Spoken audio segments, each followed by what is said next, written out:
महाराष्ट्राचे अर्थसंकल्प 2025 आज सादर करण्यात आले। उपमुख्यमंत्री अजित पवार यांनी केल्या काही नवीन योजनांच्या घोषणा। जाणून घेऊया महत्त्वाचे काही मुद्दे। लेक लाडकी योजनेअंतर्गत मुलींच्या जन्मानंतर कुटुंबाला 2100 रुपयांचे अनुदान दिले जाईल। एकूण 36,000 कोटी रुपयांचा निधी या योजनेसाठी राखीव ठेवण्यात आल्याची माहिती। कृषी क्षेत्रासाठी महत्त्वाचे उपाय। 2,13,625 शेतकऱ्यांना नैसर्गिक शेतीसाठी 255 कोटी रुपयांचा निधी।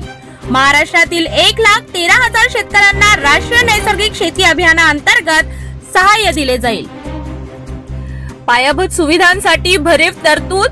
मुंबई, पुणे आणि नागपूर शहरातील पायाभूत सुविधांसाठी विशेष तरतूद केली गेली असून 350 किलोमीटर लांबीच्या जलवाहन प्रकल्पासाठी 10,000 कोटी रुपये ठेवले गेले आहेत।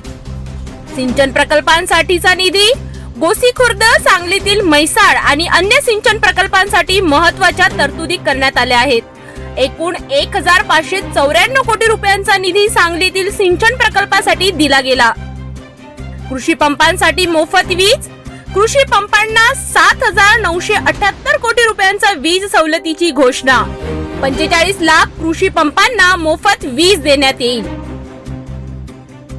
औद्योगिक धोरण 2025। राज्यातील औद्योगिक विकासासाठी 20 लाख कोटी रुपयांची गुंतवणूक आणि 50 लाख रोजगार निर्मितीचे उद्दिष्ट ठेवले।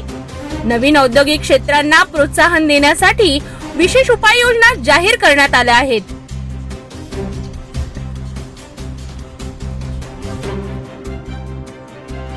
उद्योग व रोजगार क्षेत्रासाठी घोषणा।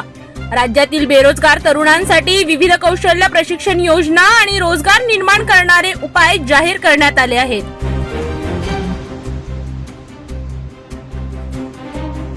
छत्रपती संभाजी महाराजांच्या स्मारकासाठी विशेष निधी ठेवण्यात आला आहे।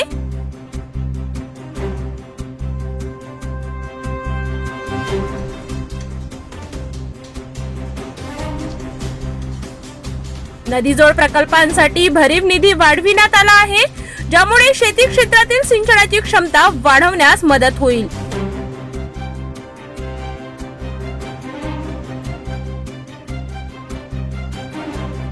तर अमरावतीच्या बेलोरा विमानतळाचे काम पूर्ण झाले असून 31 मार्च पासून सुरू होईल प्रवासी सेवा।